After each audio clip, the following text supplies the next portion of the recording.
Hi, my name is Luke.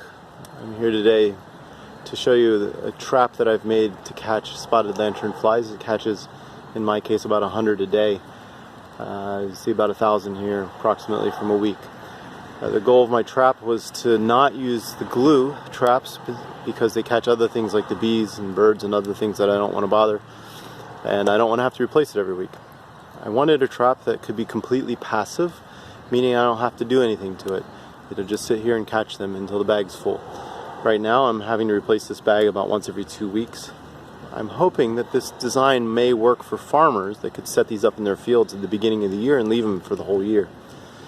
So here's how I went about making it. I post a link down below to a design that I developed in the spring using a strip of corrugated roofing which I cut down and glued to some window screen and tied around the tree. That worked great for the babies, and we devastated the baby population here in our yard, but the measurement from the top of the roofing to the bottom of the roofing is only 5/8 of an inch, so the adults can climb up and over the trap. So this revision to the trap uses instead a coil of wire, and that holds the outside layer of screen about 1.5 inches away from the inside layer of screen. So they'll crawl up the trunk of the tree, up through that coil of wire and up underneath the outer layer of wire, and they'll crawl up there and get confused and stuck with nowhere else to go. The babies would just hang on and die after a day or so, but I noticed that the adults would tend to walk back and forth and up and down, and eventually some of them at least would find their way out.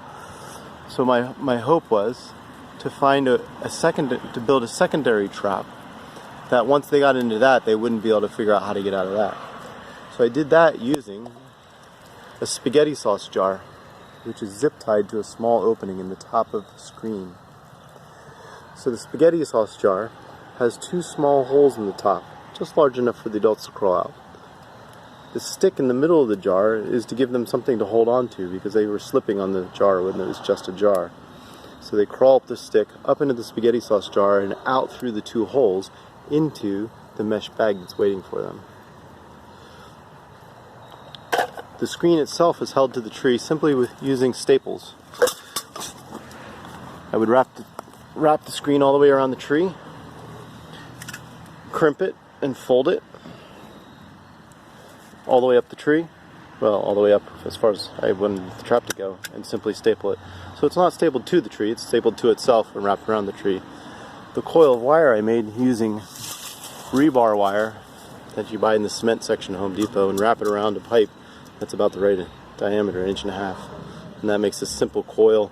At one end I put a hook, at the other end I put a little loop, and so I wrap it around the tree. The mesh itself, the window screen itself, I hold to with simple staples, a few staples here and there so that it doesn't slip off the coil. And the goal is that these things generally will crawl around and eventually end up in there. Some of them, of course, do get past it. Some of them flutter in higher than the trap and end up above the trap. But from experience, I'm catching 2/3 to 3/4 of them. I end up with more in the trap every day than I can see from the ground. Hope this helps someone, and especially farmers. I'm hoping that a design like this could help you to get rid of these things with a trap that you don't have to really do much to. Set it up in the spring, catch them all year long. Have a great day.